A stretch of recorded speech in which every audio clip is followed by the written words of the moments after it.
Welcome to my channel Vasu foods. ఇవాళ recipe వచ్చేసి Nellore special చేపల పులుసు అండి. ఆ ప్రాంతాల్లోనే వేరే చేపలు తీసుకొని పులుసు అయితే ప్రిపేర్ చేస్తూ ఉంటారు. కానీ ఏ చేప తీసుకున్నా కానీ చేసే ప్రాసెస్ అనేది పర్ఫెక్ట్గా ఉంటే టేస్ట్ కూడా అంతే బాగుంటుందండి. సో వీడియో అనేది స్కిప్ చేయకుండా చూడండి, సేమ్ అచ్చం అలాంటి టేస్టే వస్తుంది. సో దానికోసం ఇక్కడ నేను ఒక 1/2 కిలో వరకు చేపలు అనేవి తీసుకున్నానండి. వీటిని కొంచెం ఉప్పు పసుపు వేసి శుభ్రంగా క్లీన్ చేసి పెట్టుకుంటున్నాను. స్టవ్ ఆన్ చేసుకొని ఒక వెడల్పాటి ప్యాన్ అనేది పెట్టుకుంటున్నానండి. ఇందులో ఒక 6 టేబుల్ స్పూన్ వరకు ఆయిల్ అనేది వేస్తున్నాను.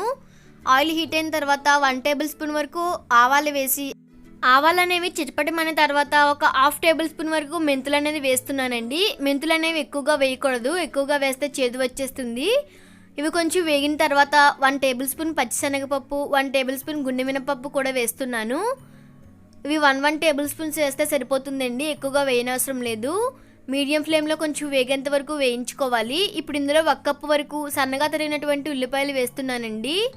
ఇవి కొంచెం వేగిన తర్వాత ఇందులోనే ఒక 5-6 వరకు పచ్చిమిర్చి చిలుకలు కూడా వేస్తున్నానండి. కారం అనేది ఎక్కువగా ఉంటేనే బాగుంటుంది.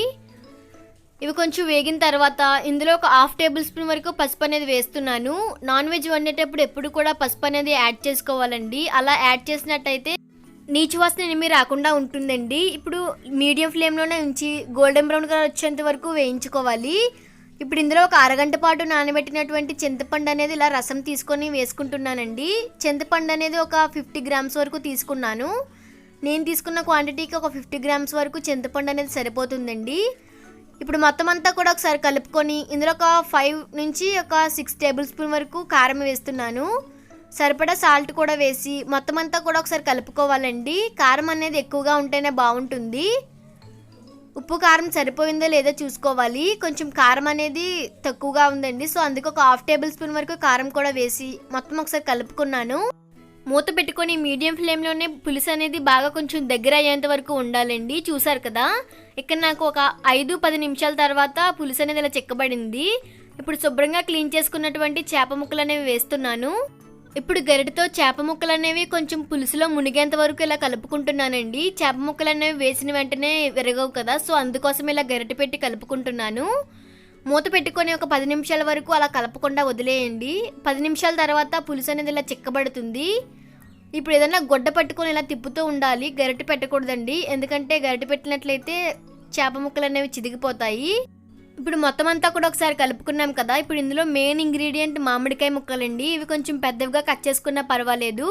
ఒక గుప్పుడు కరివేపాకు కూడా వేస్తున్నాను. కరివేపాకు అనేది ఫ్రెష్గా ఉంటే బాగుంటుంది. అలాగే ఒక గుప్పుడు కొత్తిమీర కూడా వేస్తున్నాను. ఇప్పుడు ఒకసారి మామిడికాయ ముక్కలు అనేవి కొంచెం పులుసులో మునిగేంత వరకు ఇలా కలుపుకుంటున్నానండి. ఎక్కువగా ప్రెస్ చేస్తూ కలపకూడదు, ఎందుకంటే చేప ముక్కలు విరిగిపోతాయి. మూత పెట్టుకొని ఒక 1/2 గంట పాటు అలానే వదిలేయండి. ఇప్పుడు మూత తీసి ఇందులో ఒక 1 టేబుల్ స్పూన్ వరకు ధనియా పౌడర్, 1 టేబుల్ స్పూన్ వరకు నెయ్యి కూడా యాడ్ చేస్తున్నానండి. మీ ఫ్లేవర్ బట్టి మీరు నెయ్యి అనేది యాడ్ చేసుకోవచ్చు. నెయ్యి యాడ్ చేయడం వల్ల ఫ్లేవర్ అనేది చాలా బాగుంటుంది. ఇప్పుడు ఒకసారి పై నుంచి ఇలా కలుపుతూ ఉండాలి. సైడ్ నుంచి ఎక్కువగా కలిపితే చేపలు అనేది విరిగిపోతాయి. చూసారు కదా, మనం వేసినటువంటి మామిడికాయ అనేది మొత్తం కూడా ఉడికిపోయింది. అంటే పులుసు అనేది పర్ఫెక్ట్గా ఉడికిందనమాట. చూసారు కదా, వేడివేడిగా నెల్లూరు స్పెషల్ చేపల పులుసు అనేది రెడీ అయిపోయిందండి. మీరు రైస్ చపాతీ దేంట్లోకైనా సరే తీసుకోవచ్చు. సో మీరు కూడా తప్పకుండా ట్రై చేసి మీకు ఎలా కుదిరిందో నాకు కామెంట్ చేసి చెప్పండి. ఈ వీడియో కనుక మీకు నచ్చినట్లయితే లైక్ చేయండి, అలాగే మీ ఫ్రెండ్స్ కూడా షేర్ చేయండి. ప్లీజ్ నా ఛానల్ని సబ్స్క్రైబ్ చేయడం అయితే మర్చిపోవద్దు.